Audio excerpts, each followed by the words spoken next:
Seguimos también recorriendo un poco estos 30 años de democracia que hoy está cumpliendo nuestro país. Tenemos aquí un invitado, un periodista, un docente y también escritor del libro 1983, el año de la democracia. Voy a presentar a Germán Ferrari. ¿Cómo estás? Hola, Bienvenido. buenas tardes. Gracias. Y gracias por traernos tu libro. Hoy la verdad que es un día también muy acorde a poder hablar y seguir reflexionando acerca de la democracia. ¿Cuándo empezaste esta investigación? Y hace 3 años, más o menos 3 años, donde empecé a recopilar material, a buscar datos sobre el 83 porque me parecía un año fundamental para la historia cercana de los argentinos y que era necesario traducir en un libro. En realidad la investigación la empecé cuando tenía 13, 14 años, en el mismo 83, y de chiquito ya tenía algún interés en buscar cosas de la historia, de lo que estaba pasando en ese momento en la Argentina, aunque tenía poca conciencia, pero Claro. Era primer año del secundario y era el despertar a la vida política. Entonces, ya desde ese momento me empezó a atrapar la cuestión de la historia y del periodismo. 20 y pico años después lo pude retomar y bueno, el resultado es el libro. Pero vos decís, vos tenías 13, 14 años. Ajá. En el 83, Sí. imagino que cuando empezaste a trabajar en la búsqueda de todo este material, empezaste a tener esos recuerdos. Yo tengo un recuerdo de Herminio Iglesias quemando, ¿no? quemando un ataúd, El ¿no? ataúd, el 9 sí, de julio. ¿Qué recuerdos son los que vos tenías previos a este libro, a empezar a trabajar en la búsqueda? Todos los recuerdos de la adolescencia, desde la efervescencia de la gente que se notaba en las calles, en las marchas, en los recitales, en los estadios de fútbol, hasta mi interés personal en comprar un diario, una revista, en escuchar la radio, ver la televisión de la época, en lo que eran mis amigos, el ambiente familiar, digamos, todo lo que envolvía a esa época tan distinta a la de ahora, ¿no? Y el empezar a hacer la investigación hace 3 años me removió toda esa cuestión. Me imagino. Además, unos años en los que prácticamente el miedo reinaba, digo, no había mucha posibilidad de expresarse y bueno, y si uno se expresaba o manifestaba lo que sentía, era muy peligroso. Claro, en ese año precisamente ya con el despertar de lo democrático y teniendo en vista las elecciones del 30 de octubre, ya la sociedad iba perdiendo el miedo de a poco, pero todavía el miedo estaba muy instalado. ¿Cómo fueron esos últimos meses del gobierno militar? O por lo menos, ¿cómo lo mostrás en el libro? Lo muestro como un gobierno derrotado después de Malvinas, exactamente, de la guerra perdida, ese, ¿no? Del manotazo ese. que fue determinante para la salida democrática, ¿no? Para poder vislumbrar las elecciones. En ese 83 el gobierno militar, la dictadura, iba en retirada, pero tenía su cuota de poder, seguía asesinando, seguía amedrentando, seguía inculcando miedo en la población, pero, como decía antes, en retirada, digamos, el vendaval democrático y la fuerza democrática de la sociedad argentina en ese momento barrió con esos últimos temores, esos últimos miedos, para primero arribar al 30 de octubre, el día de las elecciones, y después el 10 de diciembre con la asunción del nuevo gobierno. ¿Cómo se fue preparando? ¿Te acordás de alguna de las propagandas, de las propuestas que había en vísperas de las elecciones? Sí, de todos los partidos. Existía algo que hoy no se estila, que era la plataforma política. La plataforma política era un recorrido con diferentes ítems de propuesta que todos los partidos tenían.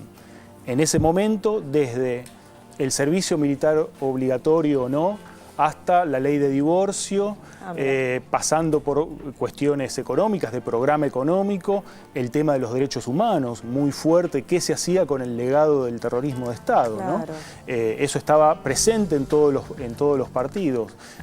Cuestiones de la cultura, la ley de medios. El tema de la ley de medios era un tema de debate en el 83, ¿sí? Pensemos que el decreto ley de la dictadura es del año 81 y en el 83, 2 años después, era un tema, porque el gobierno democrático democrático se iba a tener que hacer cargo de ese legado de la dictadura. Bueno, cuán fuerte que era esa traba para que 30 años demorara en caerse eso, ¿no? Es impresionante. Yo creo que esa es una clave para entender la tensión que existe siempre entre democracia y las corporaciones. Digo, un gobierno que juzgó a las juntas militares, pero eso no lo pudo conseguir. No se pudo modificar la ley de medios, y cuando se modificó a través del gobierno de Menem fue para beneficiar, ¿sí?, a amigos.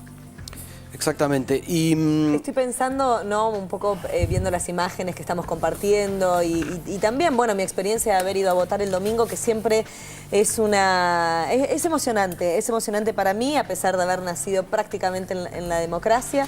Sigue siendo emocionante el hecho de poder elegir quiénes nos van a representar, y pensaba, bueno, en nuestros padres cuando volvieron a votar, o sea, cómo no llorar, no estar emocionados. Verdaderamente era una fiesta, ¿no? Era una fiesta y removía muchas cosas, ¿no? Pensemos que la elección anterior presidencial había sido 10 años antes, en el 73. Había una generación que no había votado nunca. ¿Sí? Había millones de argentinos que nunca habían votado en el 83. Entonces fue muy fuerte desde todo punto de vista, ¿no? Removía muchas cosas. ¿Y vos hacés una mirada personal de por qué en ese 83 quien gana es Alfonsín y no Luder, por ejemplo? Sí, hay una hipótesis a lo largo del trabajo que tiene que ver con un trabajo en equipo que Alfonsín venía haciendo desde casi una década antes, ¿no? Alfonsín funda dentro de la Unión Cívica Radical una línea interna que es Renovación y Cambio, que viene trabajando durante casi 10 años, en la dictadura obviamente, que desde la clandestinidad, pero venían trabajando en un programa de gobierno. Había una idea de trabajo en equipo y de propuesta para llegar a la Casa Rosada. Eso en el peronismo de ese momento, del 83, no existía. ¿Sí? Después de la muerte de Perón, el peronismo queda huérfano y con muchos candidatos presidenciables, pero ninguna figura fuerte. Claro. ¿Sí? Y eso jugó en contra, más allá de un carisma de Alfonsín que era innegable, una propuesta política atractiva, que después en la llegada del gobierno se puede discutir si se cumplió o no. Yo digo, o sea, la vuelta de la democracia vislumbraba una bienaventuranza absoluta, pero seguramente tuvo que enfrentarse a infinidad de trabas y de problemas. ¿Cuáles fueron esos? Hoy surgió la frase del secretario de Educación, ¿no? Esta frase de Alfonsín, que con la democracia se cura, se come y se educa. Había esa idea de que la democracia todo lo iba a poder. Una vez que asume Alfonsín el 10 de diciembre, el gobierno se empieza a encontrar con que era mucho más complicado que ese eslogan que se había manifestado en la campaña. Y fue permanente las actitudes golpistas de sectores del ejército o de las Fuerzas Armadas en general, sectores de la Iglesia, sectores civiles, ¿sí?, que añoraban el proceso de reorganización nacional. Y esto fue constante, sobre todo en un aspecto que fue la política de derechos humanos del gobierno de Alfonsín con el juzgamiento a las juntas, ¿no? Eso fue determinante. La bisagra absoluta. Aquí tengo entonces 1983, el año de la democracia, de Germán Ferrari, libro para devorárselo y para entender la importancia de que hoy estemos celebrándolo y defendiendo los 30 años de la democracia. Sí, es para celebrar no solamente hoy, durante todo el año y el 10 de diciembre también, ¿no? Viéndolo como una fecha clave también. Gracias. Muchas gracias, Germán, por venir y compartir tu libro y tu investigación. Gracias.